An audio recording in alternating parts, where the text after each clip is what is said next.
Pretoria has ruled that the decision to drop corruption charges against President Jacob Zuma was irrational. The High Court handed judgment in the matter relating to the dropping of 783 charges of corruption by former NPA head Mokotedi Mpshe.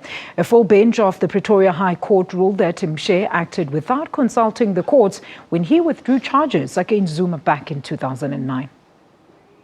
All right. Judge Aubrey Ledwaba set aside the 2009 NPA decision not to prosecute President Jacob Zuma on corruption charges, saying the then National Prosecuting Authority boss, Mokotedi Mpshe, ignored his oath of office. Mr. Mpshe, in his own words, on 1st April stated that he felt angry and betrayed.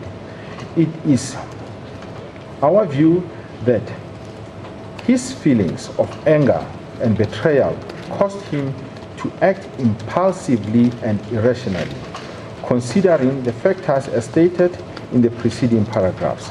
He did not allow himself to consider the question whether the very decision he was about to take could be regarded by other people facing similar charges throughout South Africa as a breach of the principle of equality before the law, or that it would be an abuse of process to discontinue charges against people of high profile or standing in the community.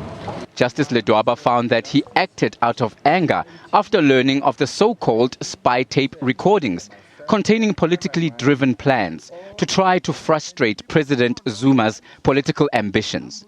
Ledwaba then overruled the NPA's decision, effectively reopening the way for Zuma to be recharged.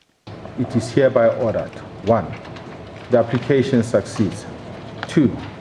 The decision of the first respondent dated 1st April 2009 to discontinue the prosecution of the case against the third respondent in accordance with the indictment served on him on the 28th December 2007 is reviewed and set aside. The Democratic Alliance says it is vindicated by the court's findings. It's a victory for the rule of law. It's a victory for the Constitution. It says that Jacob Zuma must face a prosecution. It says the decision was irrational to discontinue charges against him. And therefore we welcome the fact that he will have what he's always asked for, his day in court. The presidency, meanwhile, says it will first study the judgment before responding. The National Prosecuting Authority says it has noted the judgment and will study it before deciding on the way forward. Supporters of the president who attended proceedings as friends of the court have expressed their disappointment.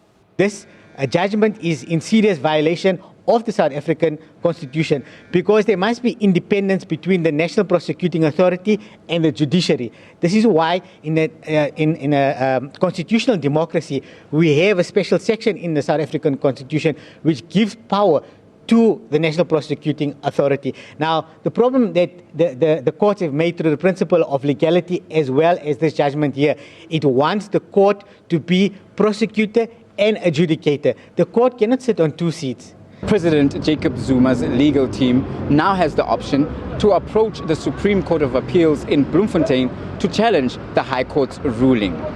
Dumala Moshauti, SABC News, Pretoria.